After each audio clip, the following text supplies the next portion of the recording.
Hi everyone, welcome back to Lady in the Window.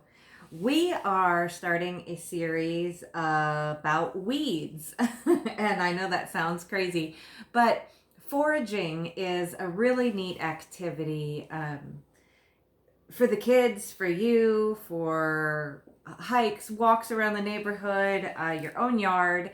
And with all of this that's going on in our world right now, I thought we would start a series of foraging videos so that you and your family can find a newfound passion on your walks or your outside time.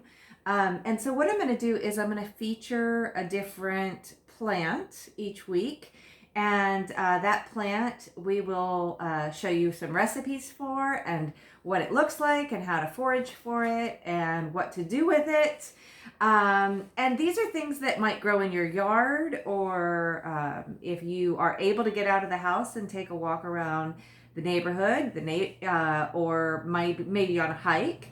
If you can find yourself in some little microclimates that are a little different than your yard, maybe less sun or more sun, you'll find different plants. So today, our plant is dead nettle. So this, I'm going to see if I can get it to focus a little better here.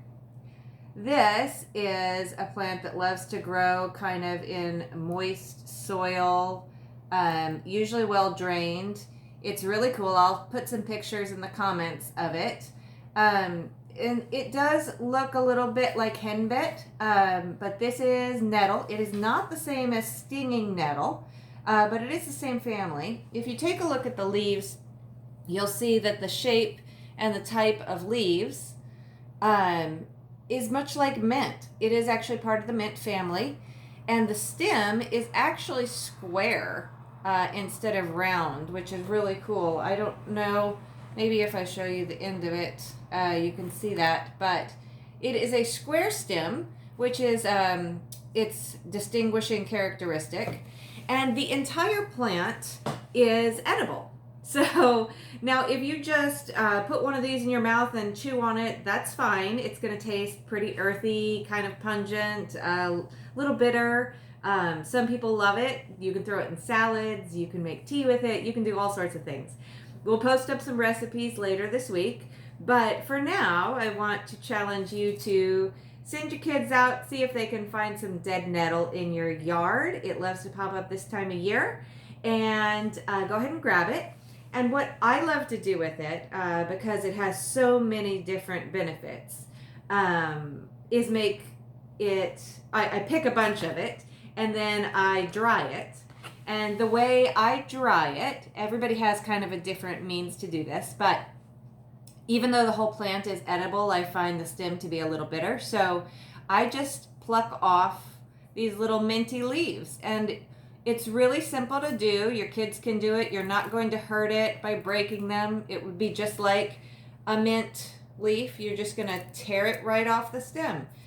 And when you tear all of these leaves off the stem, you'll find that there's sometimes some little purple flowers. Those are also edible, and you can tear those right off as well. Tons of nutrients in those guys. And if you just peel off all of the leaves, those are going to make a great tea or a salad topping. And then you're left with kind of a spiky, let me see if I can get it to focus, a spiky inner area. And this is kind of where the seeds are.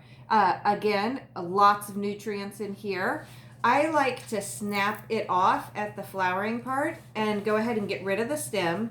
And I actually dry this and use it for medicine. And there's lots of properties of this.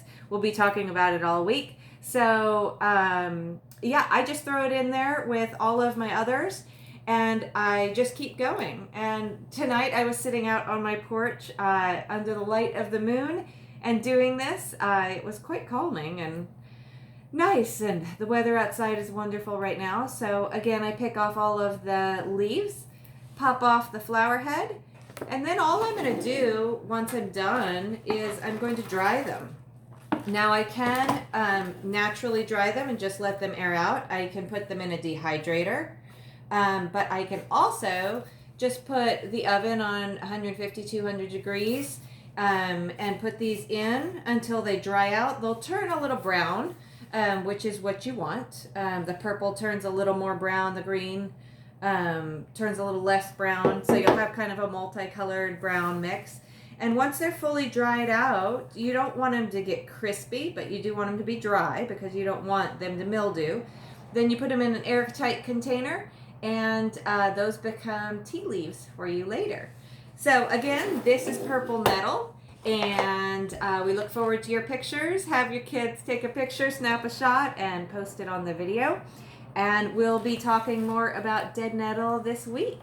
And I know all those dandelions are up as well, so look forward to that next week. All right, take care. Have a great night. Ciao.